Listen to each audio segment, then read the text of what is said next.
السلام عليكم ورحمة الله وبركاته.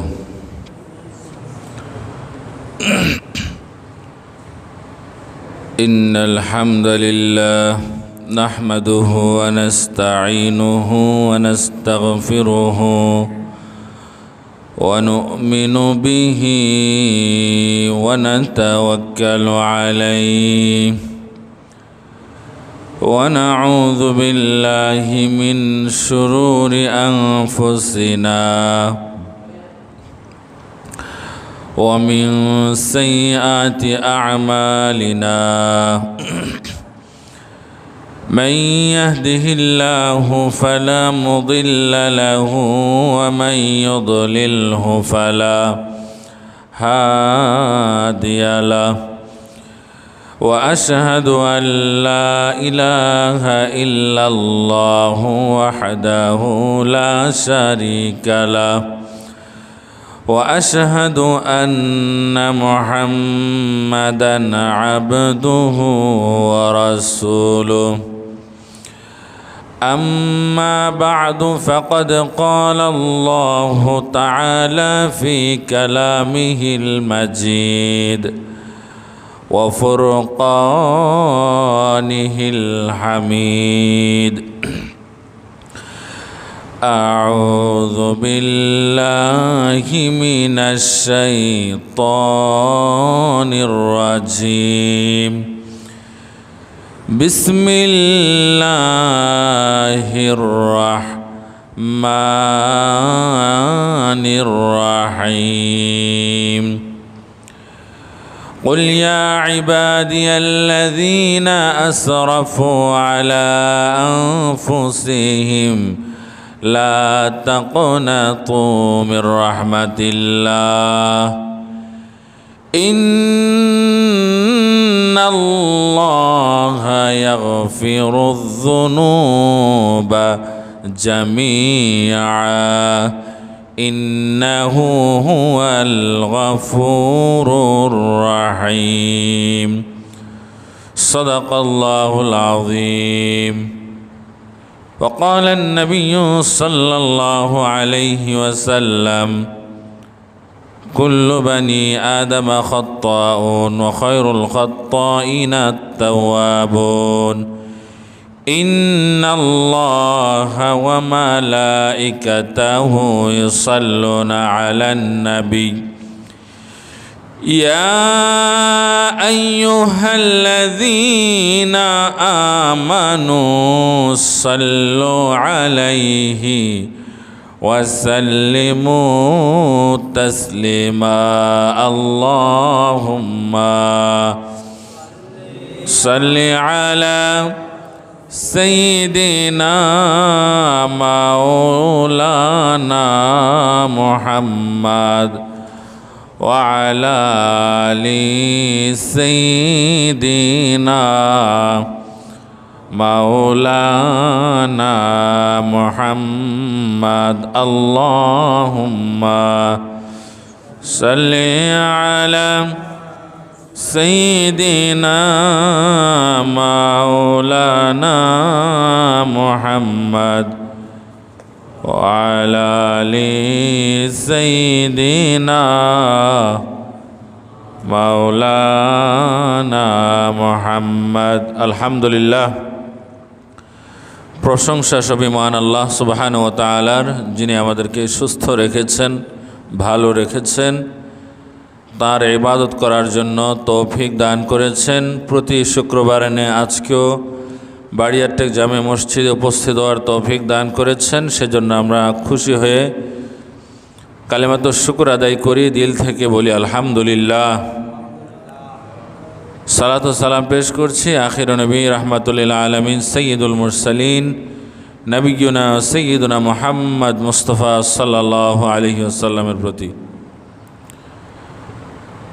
আল্লাহ সুবহানাহু ওয়া তাআলা পবিত্র কোরআনের মধ্যে 11টা জায়গায় শপথ করে, কসম করে তারপরে বলেছেন কদ আফলাহা মান যাক্কাহা, ওই ব্যক্তি সফল হয়েছে যে নিজেকে পরিশুদ্ধ করতে পেরেছে, পবিত্র করতে পেরেছে। ওয়াকাদ খাবা মান দাসসাহা, এর বিপরীতে ওই সমস্ত মানুষেরা ব্যর্থ জাহান্নামী যারা নিজেকে পবিত্র করতে পারে নাই, যাদের আত্মা কলুষিত হয়ে আছে, যাদের আত্মার মধ্যে মরিচিকা পড়ে আছে, যাদের আত্মার মধ্যে শয়তানের বসবাস, যারা শয়তান কর্তৃক পরিচালিত হয়, তারাই হচ্ছে ব্যর্থ, তারাই হচ্ছে জাহান্নামী। গত শুক্রবারের ধারাবাহিকতায় আজকেও কলবের যে রোগসমূহ নিয়ে আলোচনা করেছিলাম, বাকি যেগুলো রয়েছে সেগুলো বলে মূল যে আলোচনা তাওবা এবং ইস্তিগফার, আল্লাহর কাছে তাওবা করা, তার কাছে ক্ষমা প্রার্থনা করা, এই বিষয়ে কোরআন এবং হাদিস থেকে আলোচনা করব। আমরাদুল কুলুব তথা অন্তরের রোগগুলো নিয়ে আলোচনা করেছিলাম।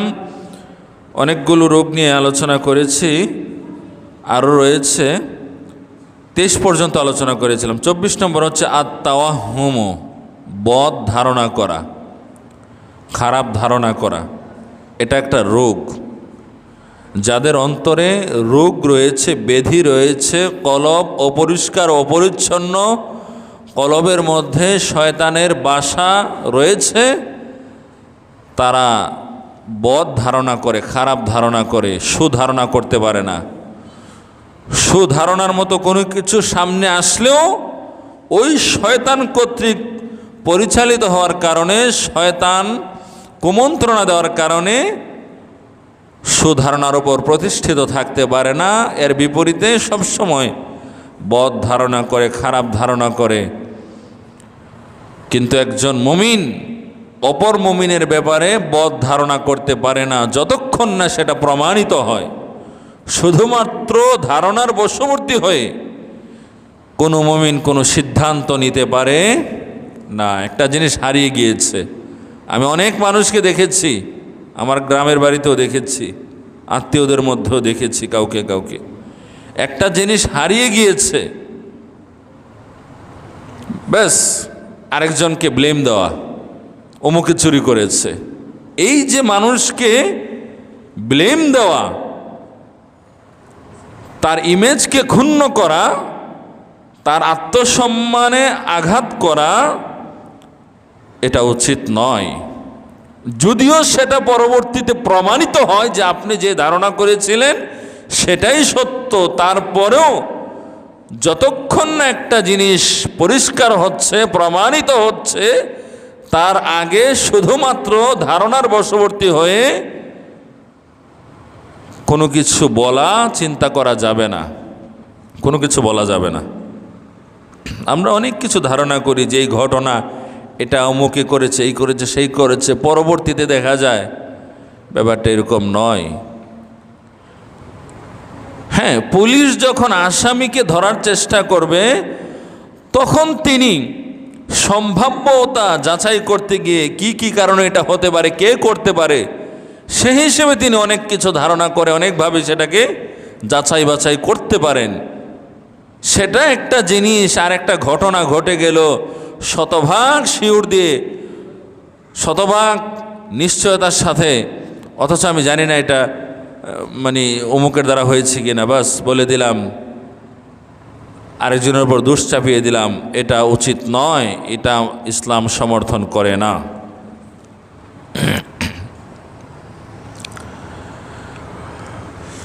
আল হাসাদু 25 নম্বর, হিংসা, বিদ্বেষ, ঘৃণা। রাসূলুল্লাহ সাল্লাল্লাহু আলাইহি ওয়াসাল্লাম বলেছেন, ইয়াকুম ওয়াল হাসাদ, হে আমার উম্মতেরা, তোমরা হাসাদ তথা হিংসা থেকে দূরে থাকো, বেঁচে থাকো। এটা এমন খারাপ গুনাহ, এটা এত খারাপ অভ্যাস। ফাইন্নাল হাসাদা ইয়াকুলুল হাসানাত কামা তাকুলুন নার ওয়াল হাতাব, হিংসা মানুষের নেক আমলগুলোকে খেয়ে ফেলে ধ্বংস করে। মানুষ তাহাজ্জুদের নামাজ পড়ে, ফজরের নামাজ পড়ে, জোহরের নামাজ পড়ে, আসরের নামাজ পড়ে, মাগরিবের নামাজ পড়ে, ইশারের নামাজ পড়ে, জুমার নামাজ পড়ে, আলোচনা শুনে ইবাদত করে। রাসূলুল্লাহ সাল্লাল্লাহু আলাইহি ওয়াসাল্লাম বলছেন, কিন্তু এই সমস্ত ইবাদত করার পরেও কোনো মানুষের অন্তরের মধ্যে যদি হিংসা, বিদ্বেষ, ঘৃণা থাকে, তাহলে ফাইন্নাল হাসানা, তাহলে রাসূলুল্লাহ সাল্লাল্লাহু আলাইহি ওয়াসাল্লাম বলেছেন, আগুন যেরকম শুকনো কাঠকে খেয়ে ফেলে, শুকনো কাঠকে আংরায় পরিণত করে, জ্বলন্ত কয়লায় পরিণত করে, রাসূলুল্লাহ সাল্লাল্লাহু আলাইহি ওয়াসাল্লাম বলেছেন মানুষের ইবাদতগুলোকে হিংসা এরকম কয়লায় পরিণত করে শেষ করে দেয়। ২৬ নম্বর হচ্ছে আল হাকদু, বিদ্বেষ পোষণ করা। বিদ্বেষ পোষণ করা এটাও হচ্ছে কলবের একটা রোগ। ২৭ নম্বর হচ্ছে আয-যায়গু, মনের মধ্যে বক্রতা থাকা, পেঁচ থাকা। ২৮ নম্বর হচ্ছে সুউযন, অন্যের ব্যাপারে খারাপ ধারণা করা। ২৯ নম্বর হচ্ছে আত-তা'নু, তথা কটূক্তি করা, কটূক্তি করে আনন্দ পাওয়া। মানুষের নাম একটা আরেকটা বলা, যেভাবে বললে কষ্ট পাবে সেভাবে বলা, তুচ্ছ তাচ্ছিল্য করে ডাকা, এরকম কটূক্তি করা হারাম। ৩০ নম্বর হচ্ছে আশ-শাক্কু ওয়াশ-শুবহাতু, সন্দেহ বা সংশয়ে লিপ্ত হওয়া। ওই একটার সাথে একটা মিল আছে, হ্যাঁ, একটু আগে বলেছিলাম, সন্দেহ পোষণ করা, সন্দেহের বশবর্তী হয়ে কোনো বিচার করা, এটা উচিত নয়। আল-উজবু, ৩১ নম্বর আত্ম অহমিকা, নিজেকে নিজে বড় মনে করা, পত পবিত্র দাবি করা, এটা খারাপ। ৩২ নম্বর চাল গাফলাত, উদাসীন থাকা। ৩৩ নম্বর চালগুলো দিনের ব্যাপারে বাড়াবাড়ি করা, ধর্ম নিয়ে বাড়াবাড়ি করা, সাধারণ বিষয় নিয়ে বাড়াবাড়ি করা, এটা কিন্তু নিষেধ আছে। রাসূলুল্লাহ সাল্লাল্লাহু আলাইহি ওয়াসাল্লাম বলছেন, ইয়াকুমুল গুলু ফিদ্দীন, হে পৃথিবীর মানুষেরা, তোমরা ধর্ম নিয়ে বাড়াবাড়ি করা থেকে বেঁচে থাকো, কেননা তোমাদের পূর্ববর্তী অনেক জাতি, অনেক মানুষ তারা ধর্ম নিয়ে বাড়াবাড়ি করে ধ্বংস হয়ে গিয়েছে। ফাইন্নাহু আহলাকা মান কানা ক্বাবলাকুম আল গুলু ফিদ্দীন, তোমাদের পূর্বে অনেক জাতি ধর্ম নিয়ে হানাহানি করে, দাঙ্গা ফিতনা ফাসাদ তৈরি করে ধ্বংস হয়ে গিয়েছে। অতএব ধর্ম নিয়ে বাড়াবাড়ি করা যাবে না, ছোটোখাটো বিষয় নিয়ে বাড়াবাড়ি করা যাবে না, হানাহানি করা যাবে না। ছোটোখাটো মতভেদের কারণে আরেকজন মুসলিমের ব্যাপারে শত্রু জ্ঞান করা, তাকে কাফেরের দিকে ঠেলে দেওয়া, তার সাথে সম্পর্ক ছিন্ন করা জায়েজ নাই।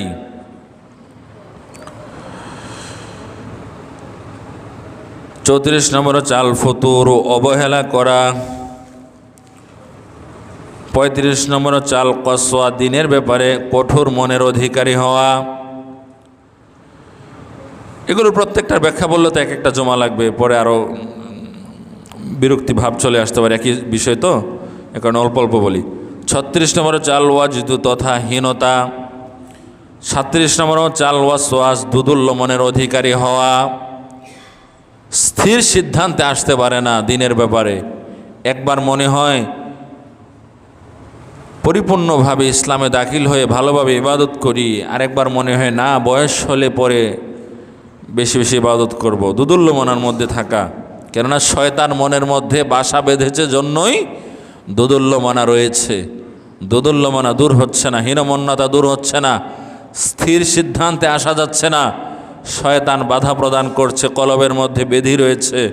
ফাজাদাহুমুল্লাহু মারাদা, আল্লাহ তাআলা বলছেন এই বেধিকে আমি আরো বৃদ্ধি করে দেই, কেননা কলবের বেধির কাছে তারা আত্মসমর্পণ করে শয়তানের হিতাকাঙ্ক্ষীতে পরিণত হয়েছে।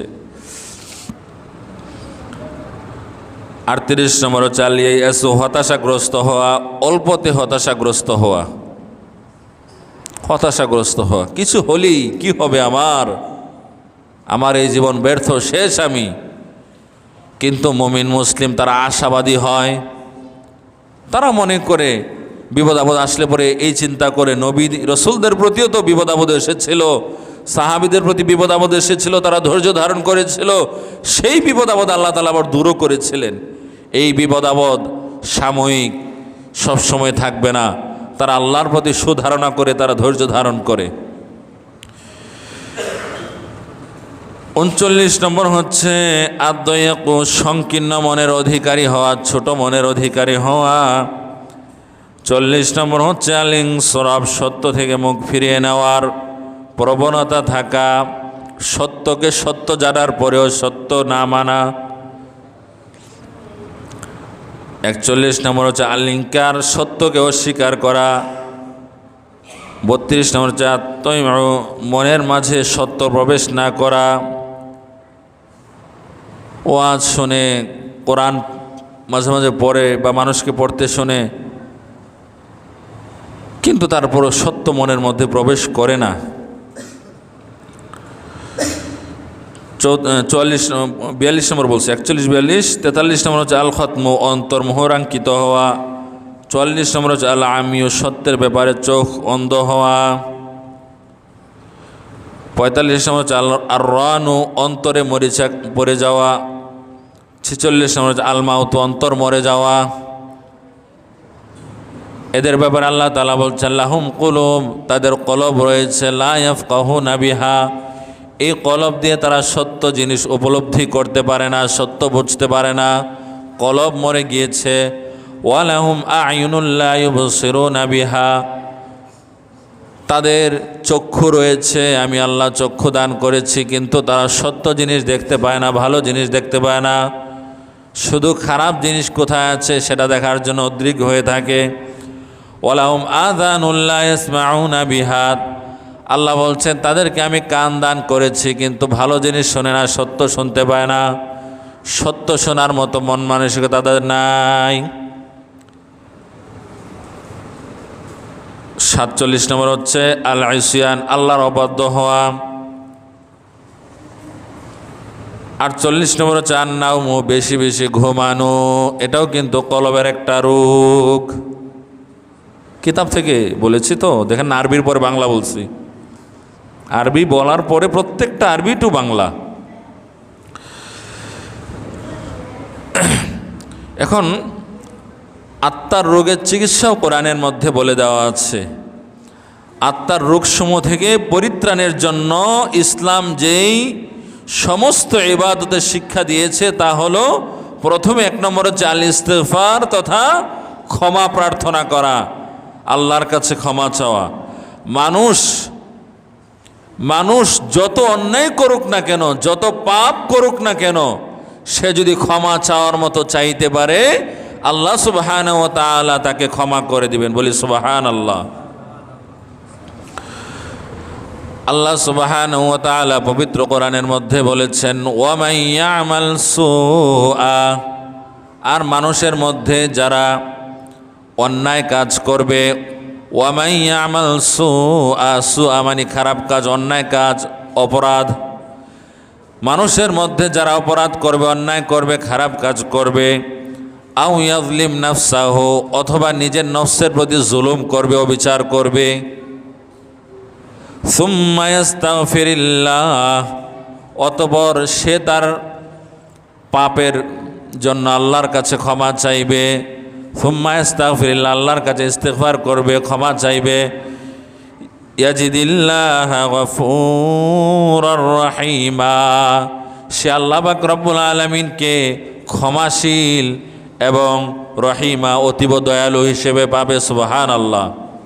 ওয়া মান ইয়ামাল সুআ, যে ব্যক্তি খারাপ কাজ করবে, অন্যায় কাজ করবে, পাপ করবে, পাপ করার কারণে তার কলব নষ্ট হয়ে গিয়েছে, কিন্তু একনিষ্ঠ মনে আল্লাহ সুবহানাহু ওয়া তাআলার কাছে ক্ষমা প্রার্থনা করবে, আল্লাহ বলছেন আও ইয়াজলিম নাফসাহু, অথবা সে যদি তার নফসের প্রতি জুলুম করে, অবিচার করে, সুম্মা ইস্তাগফিরিল্লাহ, অতঃপর সে যদি আল্লাহর কাছে ক্ষমা চায়, ইস্তিগফার করে, গফুরার রহিমা, সে আল্লাহকে অতীব দয়ালু এবং ক্ষমাশীল হিসেবে পাবে। বলি সুবহানাল্লাহ। সূরা নিসা 110 নম্বর আয়াত, কত আশা জাগা নিয়ে আয়াত। আমরা যারা মনে করেছি কত গুনাহ হয়ে গেছে, আমি তো শেষ, আল্লাহ বলছেন তুমি শেষ নও, তুমি যদি তোমার গুনাহ বুঝতে পারো, তুমি যদি ক্ষমা চাও, অপরাধ যদি স্বীকার করো, তাহলে আশার কথা হচ্ছে আল্লাহ বলছেন আমি তোমার গুনাহ খাতা ক্ষমা করে দিব, তোমাকে পুত পবিত্র হিসেবে কবুল করে নেব বলে সুবহানাল্লাহ। শুধু তাই নয়, সূরা ফুরকানের শেষ দিকে আল্লাহ তাআলা বলছেন ইল্লা মান তাবা, আমার যে সমস্ত বান্দারা তওবা করবে, নিজের গুনাহ খাতা বুঝতে পেরে তওবা করবে। তওবা মানে কি সেটাও বুঝতে হবে। তওবা যদি না বুঝতে পারি তাহলে ওই যে আমাদের গ্রামের মায়েরা বা অনেক মানুষেরা, সেটা পুরুষও হতে পারে, অনেকে যে তওবা করে, তওবা তওবা বলে আর কিছু মনে করে এতই তওবা হয়ে গেছে। না, তওবা মানে এটা নয়। তওবা মানে হচ্ছে নিজের কৃতকর্মের জন্য, নিজের গুনাহের জন্য লজ্জিত হয়ে সঠিক পথে ফিরে আসা, সেই সাথে সঠিকভাবে তওবা করা আল্লাহর কাছে, এবং যা হয়ে গেছে তার জন্য লজ্জিত হওয়া, এটাই হচ্ছে তওবা। আল্লাহ বলছেন ইল্লা মান তাবা, যারা তওবা করবে, ও আমানা, আল্লাহর প্রতি পরিপূর্ণ ঈমান আনবে, আল্লাহর প্রতি পরিপূর্ণ বিশ্বাসী হবে। ইল্লা মান তাবা ওয়া আমানা ওয়া আমিলা আমালান সলিহা, যারা আমলে সলেহ করবে, সৎ কাজ করবে, ভালো কাজ করবে, কল্যাণমূলক কাজ করবে।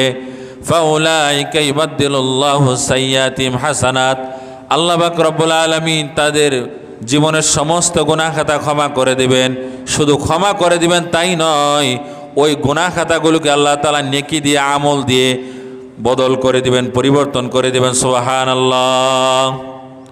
তওবা করলে, আল্লাহর কাছে ক্ষমা চাইলে আল্লাহ তাআলা এত বেশি খুশি হন যে আল্লাহ তাআলা বলছেন আমি আমার বান্দার জীবনের সমস্ত গুনাহ খাতা শুধু ক্ষমা করেই দেই তা নয়, বরং সেই সাথে গুনাহ যেগুলো করেছিল, যেগুলোর জন্য আমার বান্দা একনিষ্ঠ মনে সঠিকভাবে তওবা করেছে, সেই গুনাহগুলোকে আমি নেকি দিয়ে বদল করে দেই। গুনাহগুলো আর গুনাহ থাকে না, ওই গুনাহগুলো সওয়াবে পরিণত হয়। সুবহানাল্লাহ।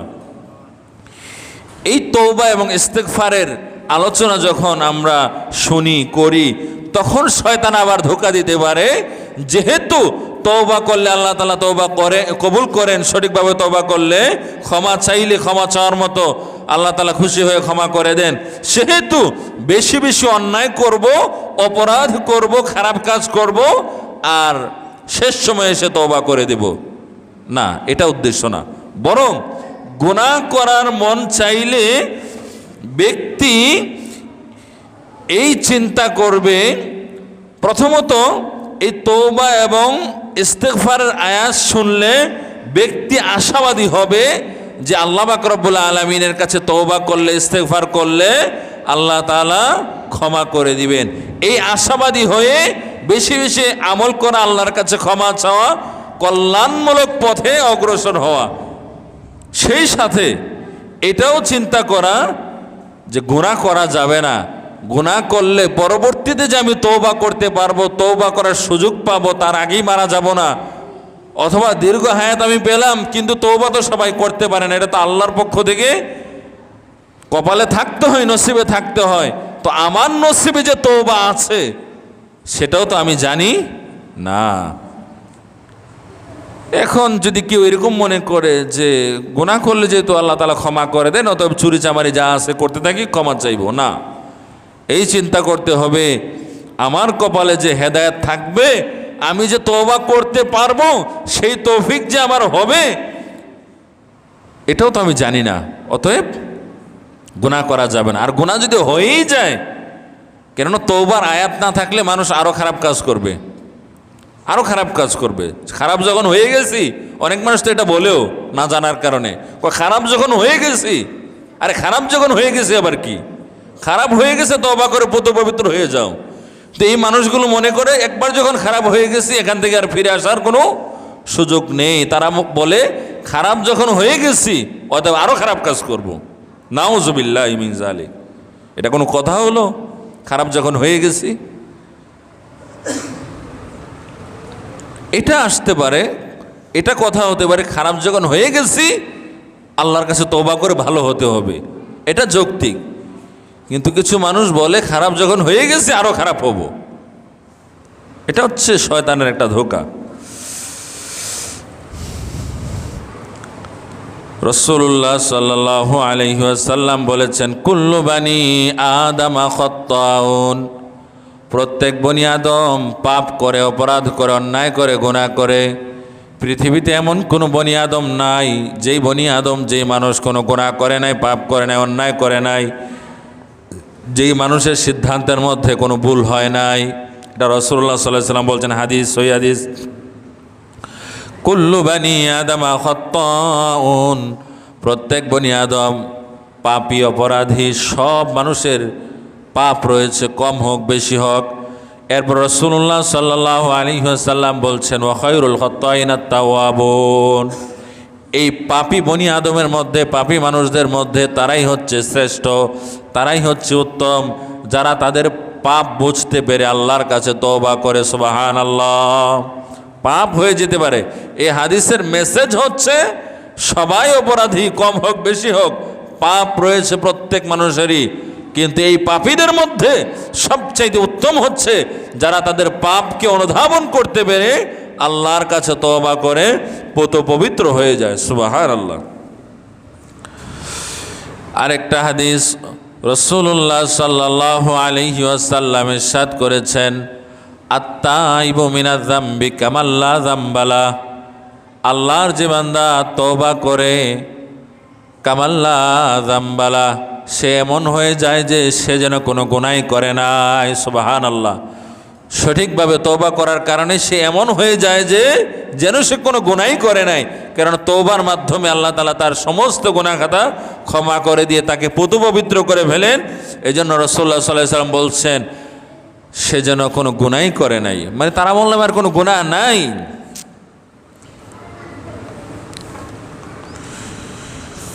প্রথমে আমরা জানলাম ইস্তিগফার তথা ক্ষমা প্রার্থনা করা। এই ইস্তিগফার এবং তাওবা দুটোই কাছাকাছি, তো এজন্য একটা বিষয় বলতে গিয়ে আরেকটা চলে আসে।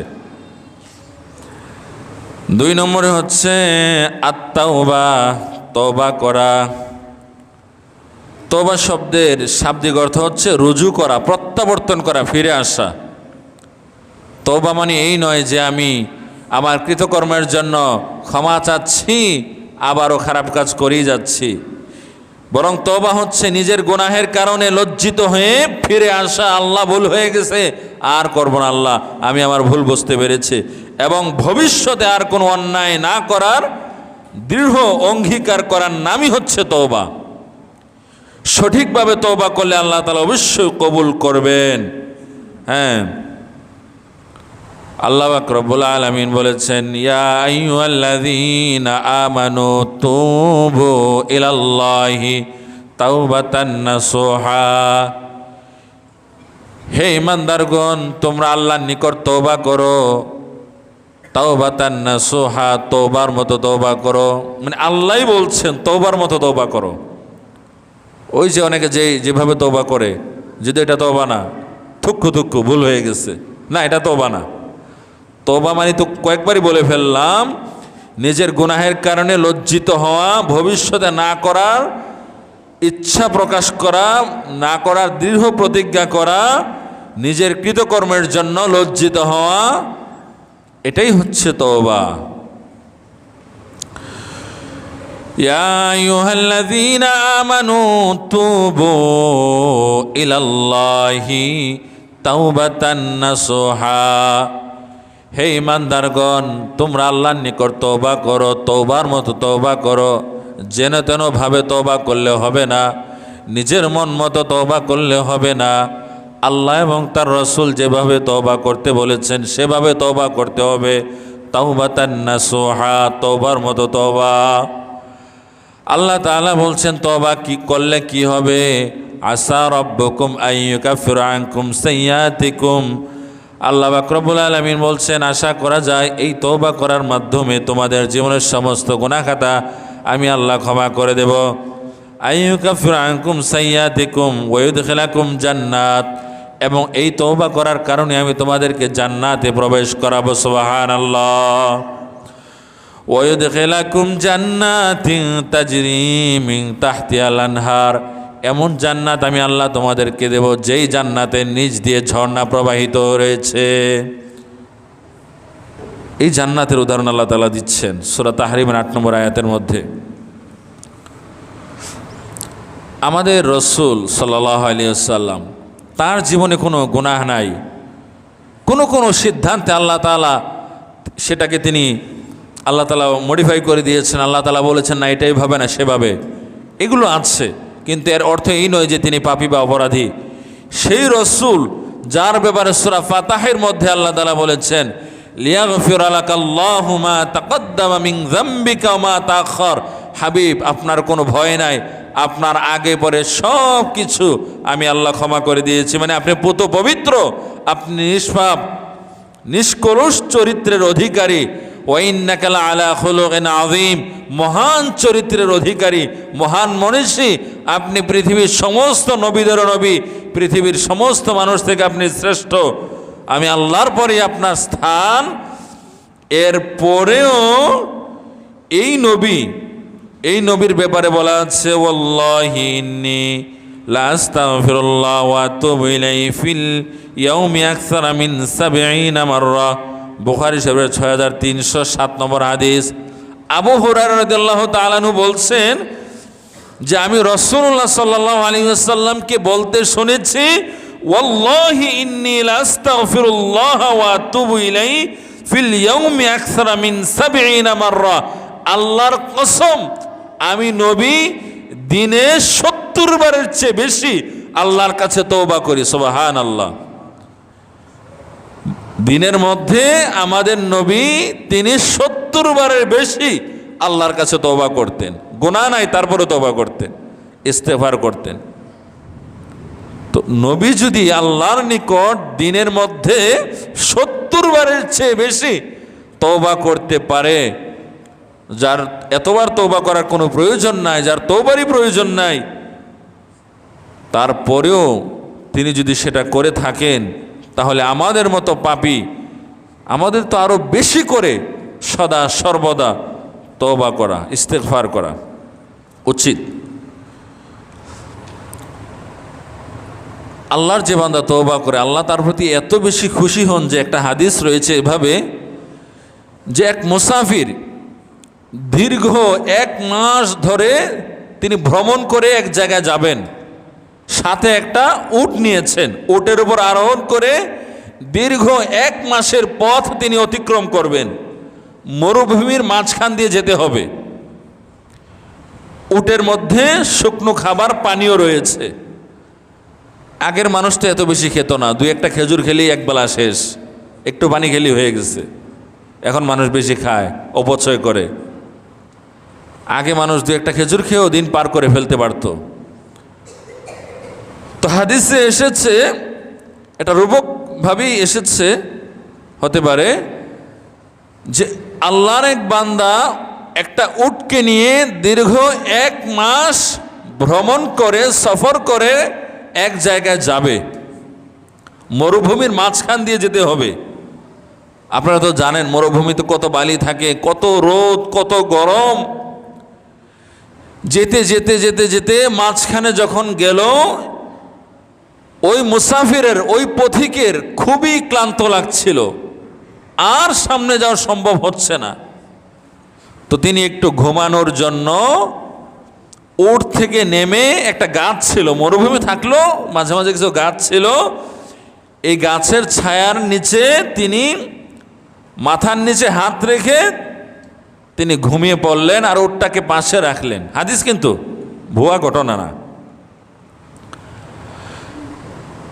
হাদিসের মধ্যে এসেছে এই লোক যে উটকে রেখে, পাশে উটকে রেখে উটকে বিশ্বাস করেছে যে সে কোথাও যাবে না, আমার পালিত উট, আমি যখন ঘুমিয়ে আছি সেও এখানে দাঁড়িয়ে অথবা বসে থাকবে। এই লোক দীর্ঘ ঘুমানোর পরে যখন উঠল, ঘুম থেকে উঠে দেখে উট নাই। হাই হাই, উট কোথায় গেল?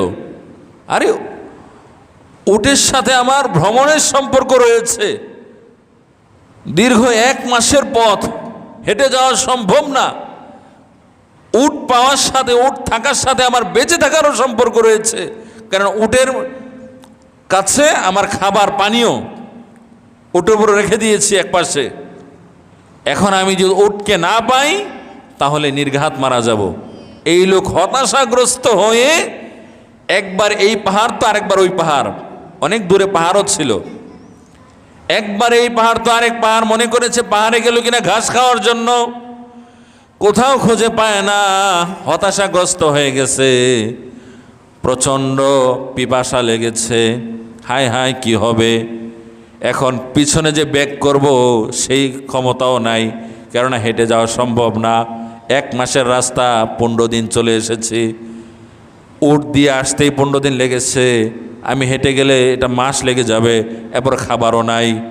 সুতরাং উট আমাকে পেতেই হবে বেঁচে থাকার জন্য এবং যেখানে গন্তব্য সেখানে যাওয়ার জন্য। শুধুমাত্র বেঁচে থাকার জন্যই না অথবা যাওয়ার জন্যই না, উভয়টার জন্যই উটকে পাওয়া আমার প্রয়োজন।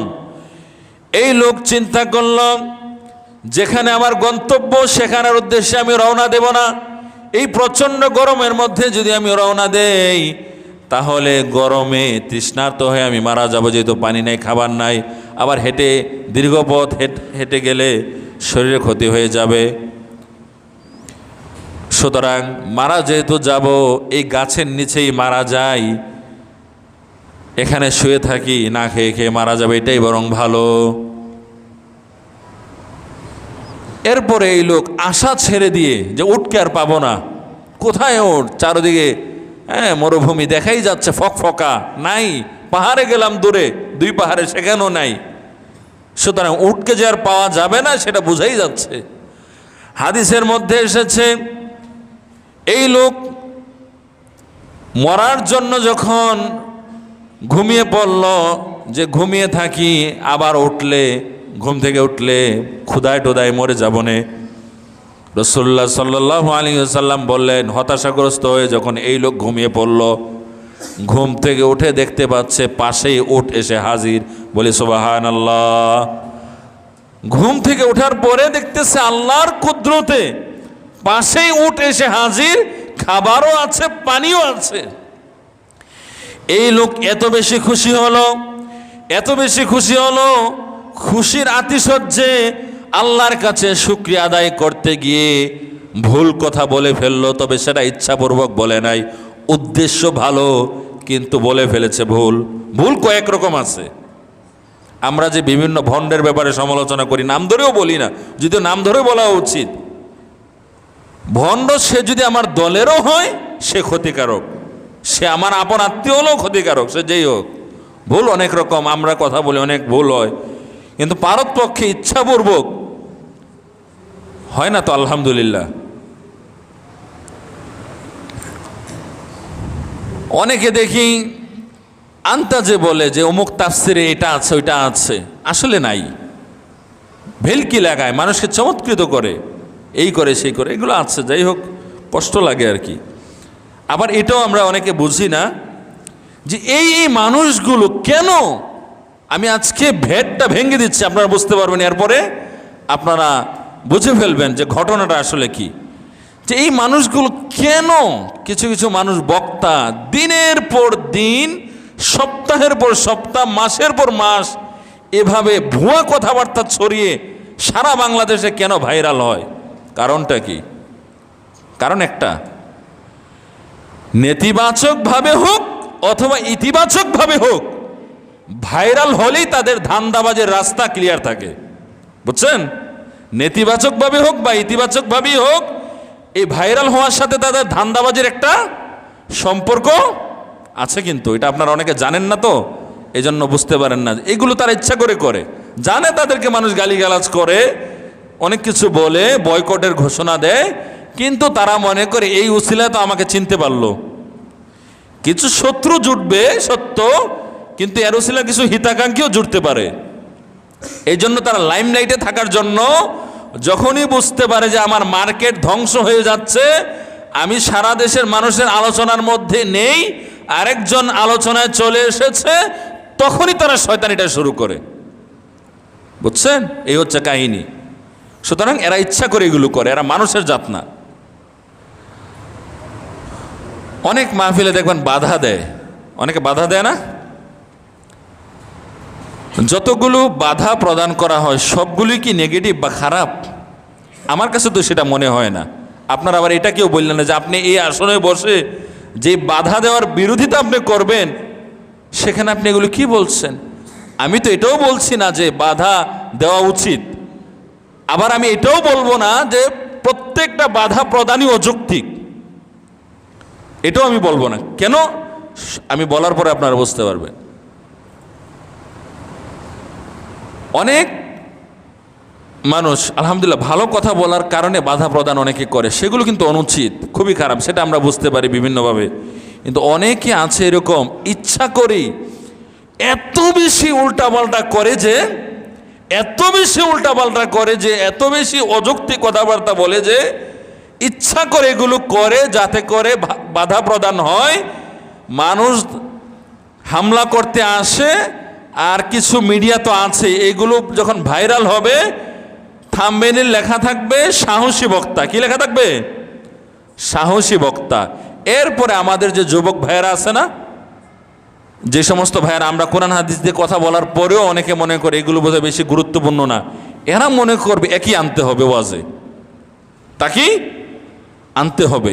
এই মন মানসিকতা পোষণ করে ইচ্ছা করে অনেকে এই ধরনের কাজগুলো করে, কিন্তু সেটা আমরা জানি জন্য বলছি। তো এদের ওয়াজ তো শোনা যাবে না।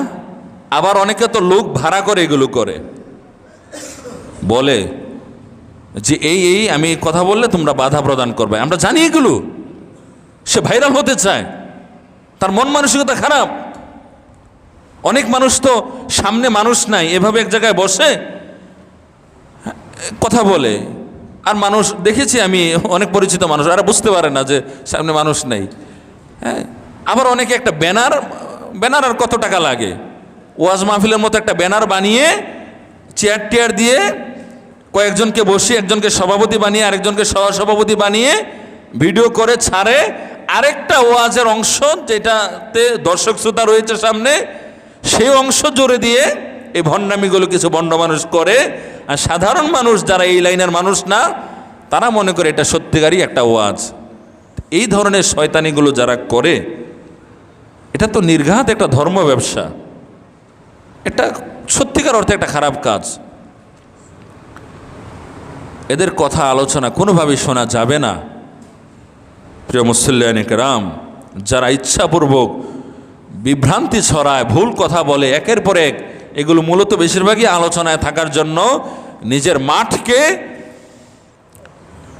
সমৃদ্ধ করার জন্য, মানুষের মুখে মুখে তার আলোচনা থাকুক, এই জন্য। আজ পর্যন্ত আলহামদুলিল্লাহ কোনো দিন আলহামদুলিল্লাহ আল্লাহর উপর তাওয়াক্কুল করে বলতে পারি, কেউ তো বলতে পারবে না যে মানে এখানে বসে বসে মানুষ নাই, একটা ওয়াজ করে ছেড়ে দিয়েছি। আছে কেউ বলতে পারবে? না, আলহামদুলিল্লাহ বলতে পারবে না। অনেক মানুষ তো এই পথ ব্যবহার করে কত কিছু হয়ে গেছে, আমরাও তো বুঝি কোন কি করলে না করলে কি হবে।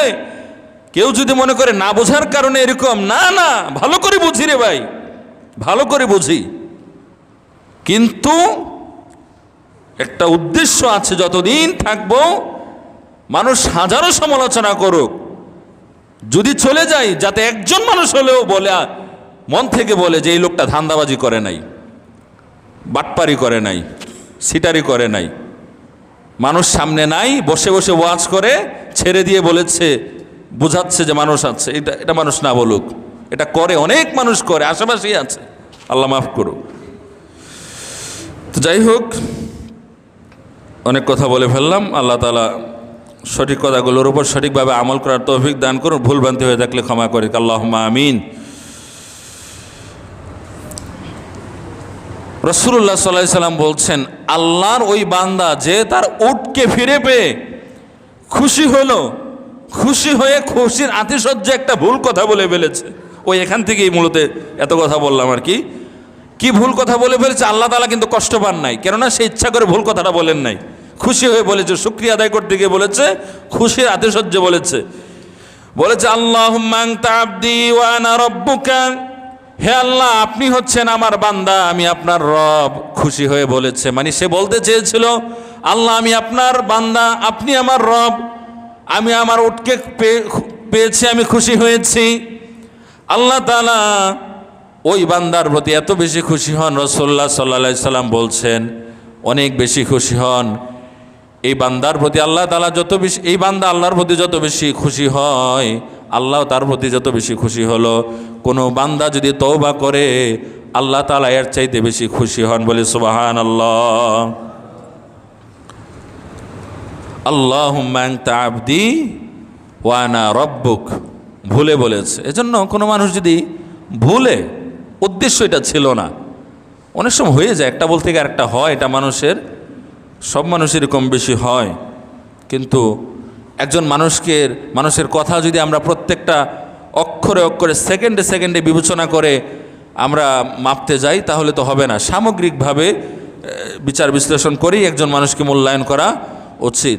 সেই হিসেবে অনেক ভালো মানুষ, গ্রহণযোগ্য আলেম ওলামাদের কথার মধ্যেও কিছু খারাপ শব্দচয়ন, কিছু ভুলভ্রান্তি হয়ে যায়, সেগুলো নিয়ে আবার ওনারা নিজেরাও পরবর্তীতে এটার ব্যাখ্যা দেন বা ক্ষমা চান।